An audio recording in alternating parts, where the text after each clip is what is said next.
విశాఖపట్నంలో Google data centre ఏర్పాటును స్వాగతించాలా లేక శాపనార్థాలతో వ్యతిరేకించాలా?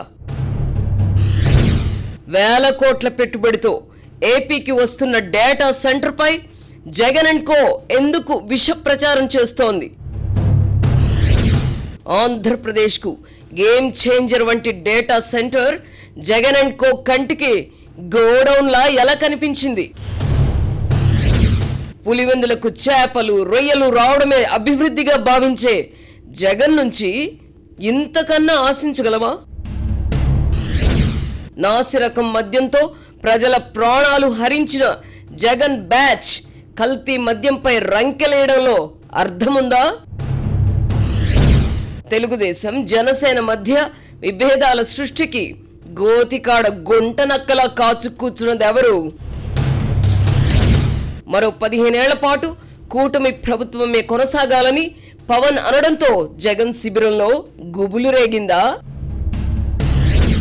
జగన్ మద్దతుదారులు తనను రెచ్చగొట్టడానికి చేస్తున్న ప్రయత్నాలకు జనసేనాని పవన్ ఎలా చెక్ పెట్టారు? నెల్లూరు జిల్లా కందుకూరులో జరిగిన హత్యను కమ్మ కాపుకుల వైరంగా చిత్రీకరించే కుట్రలు ఎవరివి? సోషల్ మీడియా వేదికగా ఆ రెండు కులాల మధ్య చిచ్చు రగిలించడానికి జగన్ బ్యాచ్ ప్రయత్నిస్తోందా? సంప్రదాయ రాజకీయాలకు అలవాటు పడిన చంద్రబాబు జగన్ అండ్ కో కుట్రలను తిప్పికొట్టలేకపోతున్నారా? ఏపీలో జగన్మోహన్ రెడ్డికి జలుబు చేస్తే తెలంగాణలో మద్దతుదారులు ఎందుకు ముక్కు చీదుకుంటున్నారు? జగన్ అరాచకాలకు మూగ సాక్షులుగా మిగిలిన వాళ్ళు ఇప్పుడు పత్రికా స్వేచ్ఛ అని ఏల గగ్గోలు పెడుతున్నారు.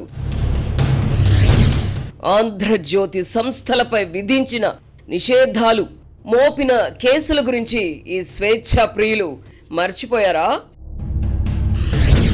దుష్ట సంప్రదాయాలు నెలకొల్పిన జగన్ అండ్ కో ఆ భస్మాసుర హస్తానికి బలి కావడంలో వింతేమున్నది?